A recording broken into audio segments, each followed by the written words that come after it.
protests. We're joined by John Ross. He's a senior fellow at the Chongyang Institute for Financial Studies at Renmin University of China from 2000 to 2008. He was director of economic and business policy in the administration of the mayor of London.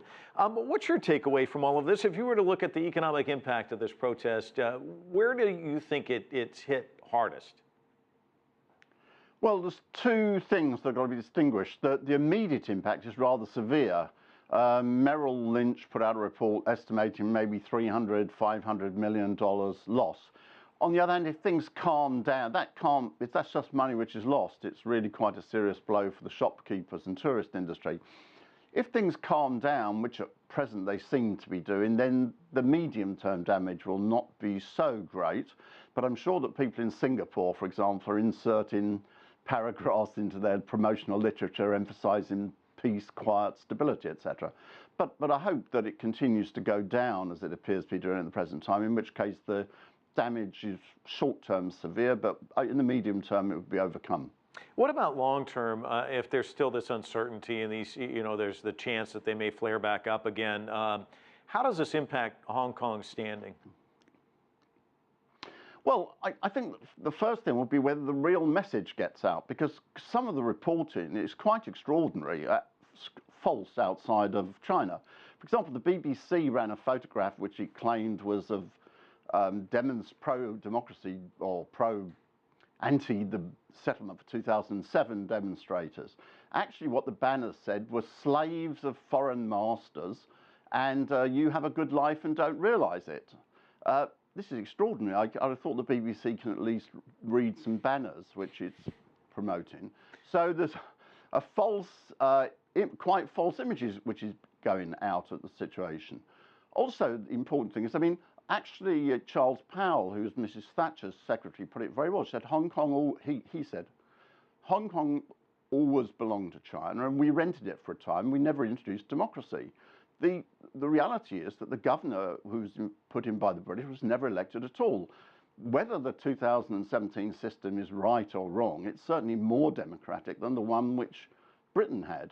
So these types of realities. So I'm hoping that things will sort of calm down and there will be a bit more sensible view of the situation. In that case, there will be short-term damage, but the medium-term situation can be controlled. The key advantage that Hong Kong has is its relation with China. There was a foolish article which appeared, I think, in Bloomberg, saying, is China killing the goose that lays the golden eggs? The reality is that it's China which lays the golden eggs, and Hong Kong benefits from China, not the other way around. When Hong Kong was handed over to Britain, it was 17% of China's economy. It's only 3% of China's economy now. The key thing for Hong Kong is that it appears as the gateway into China. So hopefully things will calm down and there'll be some sensible reporting. Well, you've provided some context, which has been missing, so that's always a good thing. Let me kind of tick off some of the stories that we've had. Cab drivers complaining, jewelers, we had a report on that last week. The stock market, we just had a report on tourism. As you look at the totality of it all, who's being stung the most, would you say? Oh, it's certainly in the short term the tourist industry, although things are very much calming down at the moment. A friend of mine sent me some photographs from Hong Kong last night. I believe my friends, but nevertheless one can always check, so I just put them up on Twitter and Weibo. This shows in Admiralty, which is one of the key areas in Hong Kong, completely empty streets where there have been demonstrators. If this was untrue, somebody would certainly have replied on Twitter and saying this is a falsified photo or something. I didn't believe it was, but you might as well be sensible about it.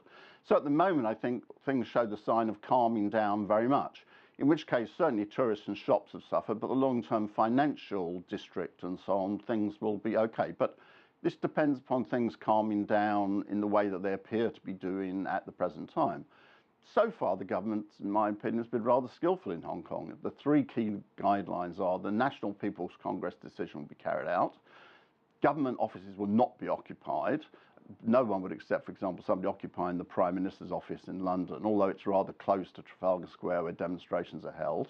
And thirdly, purely peaceful protesters will be allowed to protest. These have been the red lines from the Hong Kong administration since the beginning.